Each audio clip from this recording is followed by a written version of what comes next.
Hi everyone, my name is Amelia Perrin. I'm AWHC's Senior Communications Manager, and I wanted to come on here quickly and talk to you about the landmark decision that came down yesterday in our case against the implementation of the Adoption Incentive Program.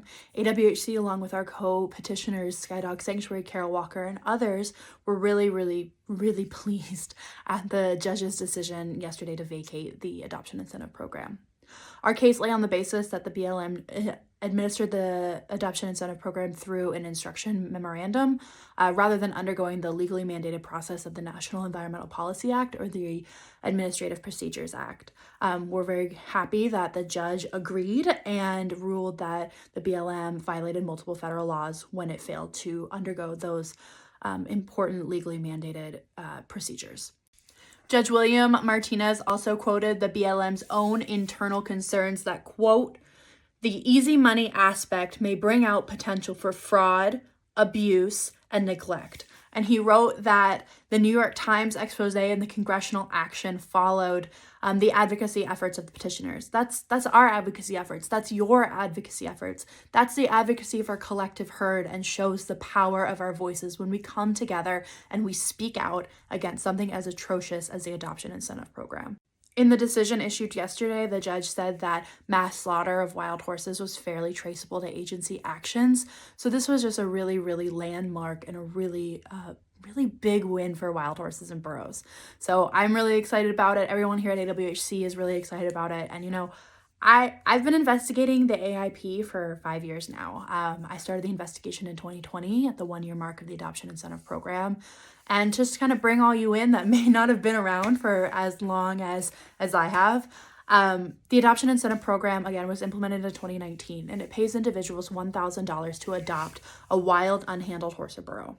Each individual is allowed to adopt up to 4 animals, bringing in $4,000, and there's no limit on how many times you can participate in the AIP, and so AWHC knew when you mix animals and money, the animals lose, and unfortunately, the animals in this case were losing. So we launched an investigation into the link between uptick in wild horses and burros and slaughter auctions that we were seeing. And using the Freedom of Information Act and using those horses that we've documented in kill pens, we were able to prove that wild horses were entering the slaughter pipeline at unprecedented rates thanks to the Adoption Incentive Program and the cash incentives that it facilitates.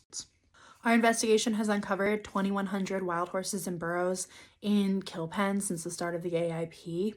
We're able to file FOIAs on 855 of those horses. We're able to identify them by their BLM brand on their left side of their neck. And our FOIA records show that 70% of the identified horses and burros were entering the slaughter pipeline as a result of the Adoption Incentive Program. Even worse, our work has uncovered groups of related individuals conspiring together to adopt the maximum number of horses and burros allowed per person and then funneling them into the slaughter pipeline. One example is a group of related individuals adopted 82 wild horses and burros. That's $82,000 of taxpayer money. And then we found the majority of their animals in the slaughter pipeline. So what's next for wild horses and burros after the AIP has been struck down? The judge ordered that the BLM undergo the necessary NEPA process to ensure that the implementation of the AIP is legal. And AWHC is ready to collaborate and work with the BLM on putting together a program that prioritizes the humane treatment of wild horses and burros. We're not against responsible adoption. We understand there's record numbers of horses and burros in holding facilities, and we want them adopted into loving, safe homes that treats them humanely and ensures their welfare. So AWHC advocates for the use of veterinary vouchers. Veterinary vouchers would still uphold the intent and the spirit of the Adoption Incentive Program while just taking that cash out of the equation. So thank you everyone who spoke up. Thank you everyone who took action when we asked you to. Thank you everyone who helped AWHC and Skydog rescue countless wild horses and burros from the slaughter pipeline, many of whom were victims of this senseless program. And here's to continuing our work together.